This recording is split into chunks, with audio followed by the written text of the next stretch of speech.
Actually interested, what are the essential elements that the photographer should consider or showcase when with their entries? Like, should the photos have water elements? That's like my number one question. So first. Okay, the theme is Isa sa Isla. So I mentioned earlier three important words and phrases, right? So three C's. No, it talks about how water nurtures connection, collective spirit, and community. So it actually will be dependent on how you interpret water. So for instance, your image may not necessarily have a body of water in it. For instance, if you took a photo of, for instance, the Bangus Festival Bangus Festival or the Isda Festival in Cebu, you took a photo of that, but there are fish there. There's no body of water. But how you interpreted it is, the fruits of the sea and how it connects people, how it brought the community together. Then that will qualify as an entry to Isa sa Isla. So that definitely aligns with the theme. So it will depend on how you interpret it, but definitely not necessarily that there should not necessarily be a photo or an image of a body of water there. I hope that's clear. Anyone? So connection, collective spirit, community, how water nurtures those three things. Yeah. So how water is a driving force to drive community together. Okay. Mr. VJ, you want to add on to what Ms. Faith said? Just to reiterate, and as I mentioned during the presentation, it's really up to you, like how you visualize and how you see the theme. It doesn't always have to be a literal translation of theme. It can be a play on creativity, it can be a play on technical knowledge. A lot of you here, I know, are very technical photographers as well. It can also be a creative interpretation. As long as it matches or it goes to the theme of Isa sa Isla. Right, thank you. I believe we have a question. Anyone? Wala? Anybody shy? Impossible. Photographers are not shy. Not in this room. Not in this room. So will you be allowing, let's say, a community putting out a fire? Kasi medyo negative yun eh. Pero community and connections. Yeah. So what that photo, I can imagine that photo will definitely convey the spirit, the helping each other. So that's the community spirit very strongly depicted in that photo. Then it clarifies as Isa sa Isla. Thank you. Any more questions?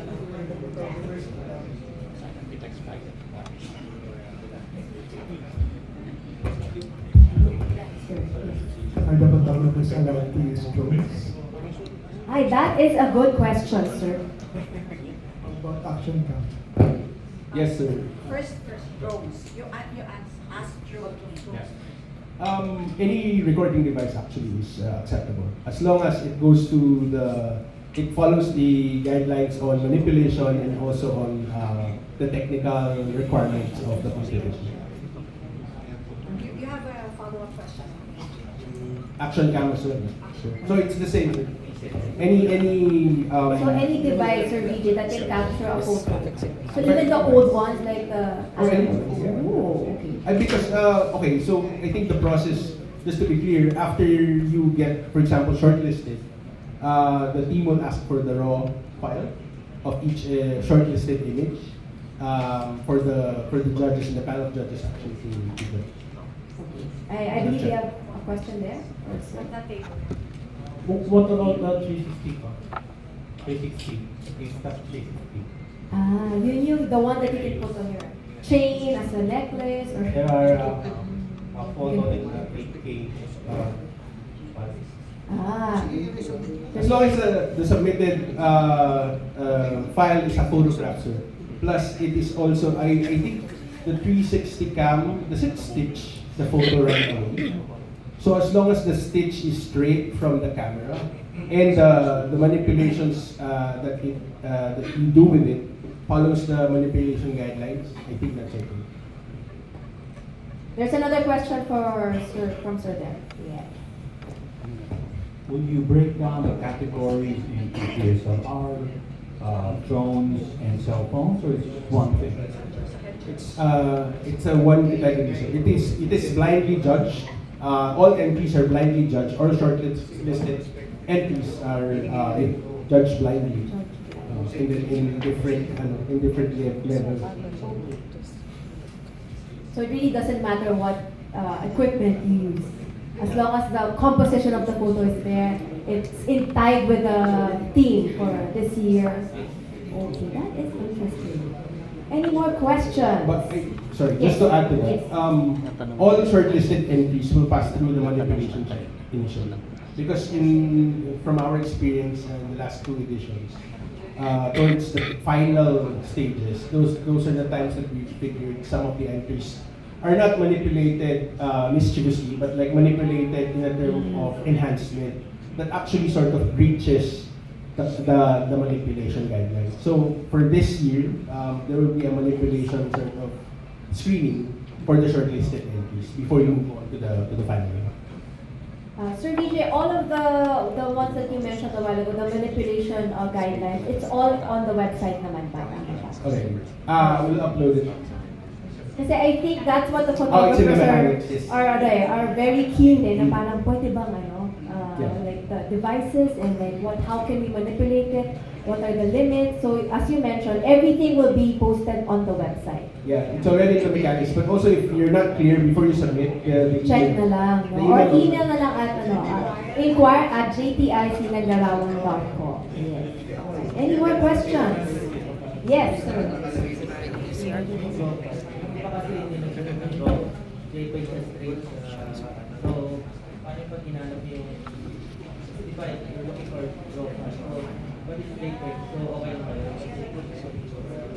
I think yung identity, yung ano nung raw file, sir, is the unedited photo. So the photograph straight from your camera will be asked. So not necessarily raw file. Not necessarily the raw file, the extension, but the file that comes straight from your So the camera. camera or from a device, not From inside any the camera, device. right? Oh, well, yeah. Yes. Kala mo photographer ako noon, and not the raw file. Kasi nga ako nga, because I was wondering like if they're planning to submit from a photo of some time that they took from 2023, mahirap nga naman kung how do you make it into the .raw file, di ba? If it's not raw file. Okay, thank you. You know your own. Yes, I'm kumari lang. A little bit lang. Kasi I'm with the photographers eh, so kailangan medyo pag-himulay lang. Any more questions from our photographers, photo clubs? Actually, I have a question for Miss Faith. Oh, you mentioned a while ago the prices and what makes the 2025 Sinaglarawan different from the previous years. Now, how else is JTI supporting the Filipino photography aside from this initiative? Thank you for asking that question. Sinaglarawan currently is our main the initiative, through which we are recognizing the talent of Filipino photographers. So, I think it's been mentioned already earlier. That's why we want to extend. We're actually increasing the number of prizes that we're giving away this year because we want to be able to recognize more photographers. But aside from that, we're also very proud to support Photomoto PH, and not just Photomoto. I'm sure you're familiar with the work that Photomoto does. They do exhibits all over the country, but what we are very proud to support them on is the community projects. Because what happens that for every exhibit that Photomoto does, there is a community project where they invite aspiring local photographers, for instance, from Cebu. We've done Bacolod, we've done Baguio, and several Dumaguete we've done. So we've invited local photographers, and they actually go through a workshop, and not just a workshop, they actually get to work with the experts. You've heard of like Jason Pidland, for instance. You've heard of Neil Oshima. You've heard of Tom Epperson. And all of these local photographers, they would not have had a chance to actually hear and consult with these expert photographers if not for those projects that we, JTI Philippines Community Investment support. So that's one thing that we're really very proud of, because it not only provides access to photographers to be able to develop and get the chance to enhance their skills.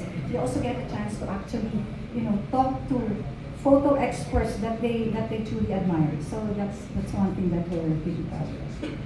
Very well said, Ms. Faith. Thank you. Any more questions? This is your chance to ask our heads, Ms. Faith and Sir Vijay, for more questions. I remember you said na a while ago, Sir VJ, that it doesn't matter if it's literally no water. It doesn't have to be literal water. So for those who are interested and doesn't live in like with a body of water, do they still have a chance? Of A course. shot, like to be in the top 100. Kasi like for me, I'm in Metro Manila. It's like not much water. Again, we are all islanders. As Filipinos, Okay. we are islanders. We are an island nation. And isa sa isla, the theme actually, it conveys and what we want to really bring out in the images. The collective spirit, the connection, and the sense of community. So that's what your images should show, not just specifically the body of water. Okay? Not just But the how water water. nurtures those three things. You remember 3 C's. Very easy to remember. First C is connection. Connection. There you go. The second C, collective spirit. Collective spirit. And then the third one is community. Winner. He's my best friend because he I know. remembers the third C. Community. I know you're taking notes and you have not forgotten, but please remember those 3 things. Any more questions? Yes. Okay, last one more. question. Last question. Yes. Of course, this is not the other photography video. What if yung photo submitted here is also submitted to other person? Ay, oo nga. That's a very good question, sir.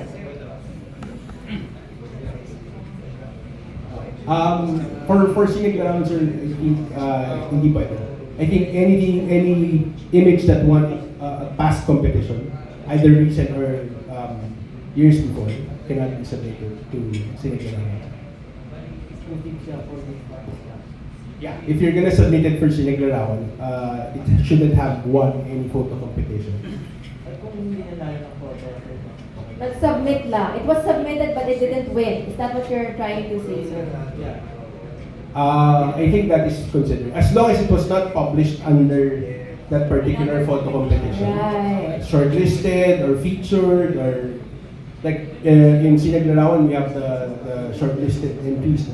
So if it hasn't been published at all, I think it can be considered. What if, kunyari, the other one is nasa photo ko, let's say parang grants. Let's say, Earth Journalism Network. Meron silang grant for let's say, similar sa ganyan. Published. Tapos, of course, it will be published. Kasi more on people's thought talaga sa public action. So, this is not supported. So, is that allowed? But it was published. Sir. Yeah. Yeah. If it was published and used by another entity, either editorial or commercial, or parang advocacy. And if it received the grant already, then that's considered like a prize. So you cannot submit that anymore as an entry. But of course, with the talented Filipino photographers, the kind of Filipino photographers that you are, I'm sure you will have so many wonderful images to submit, and not just focus on what you have already submitted in other competitions. So really, I would really encourage you to be inspired and take beautiful photos starting now until, when is the deadline? That you remember. Very Pay good. attention! September 25. There you go. Last question. Okay. Last two. Photojournalist tayo. For example, syempre kami yung person is automatic na publish. Pero hindi naman ilinabot sa competition. If ever, pwede ba niya tuloy? Ginamit lang yung photo Sa news. sa news. Pero hindi siya for competition. If it was published by the news entity, online, print, or even exhibition. Hindi na pwede rin.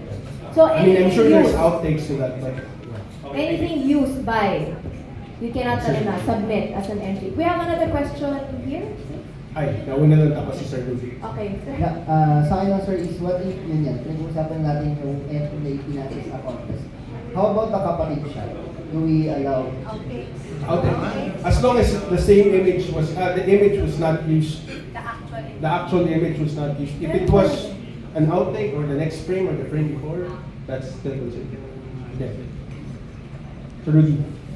Siguro yung sa mga photo journal, siguro yung na-publish, hindi pwedeng isali. Pero yung malapit na kuha nila, ibang angulo, pero yung din pwede. Yes, sir. Yung same question, sir. So the outtakes can be. Pero, well, hihingi naman yung unedited file. So the Ay, file hindi number naman is yun. there. So kahit na walang difference yung yung actual image. Meron basta- I think difference. Pero yung konti-konti, gumalaw. Okay. Another Yes. frame na. As long as there's proof that it is the next frame or the frame before, it's a different frame. Pwede, you can submit it. Right, I see you guys. Yung question na tayo. Oh, pass me na. Gano'n po kalaki yung impact ng write-up sa judging? Oh. Write-up ng submission. Yung the description of the entry, the description of the photo. It's very material to when it comes to the judging process. But of course, the judges will look at the photo itself. Okay, but it does help that you're able to provide already an idea of how you're interpreting it and how the story behind the photo that you took. So that actually helps, but it's not the only one that will be the basis, of course, for the judging process. Just to add to that, kasi yung nga hinahabol natin, that's why I did a very short presentation on authenticity. We try to promote images and stories that are almost authentic to the experience of the subject. So the write-up hopefully aligns to that.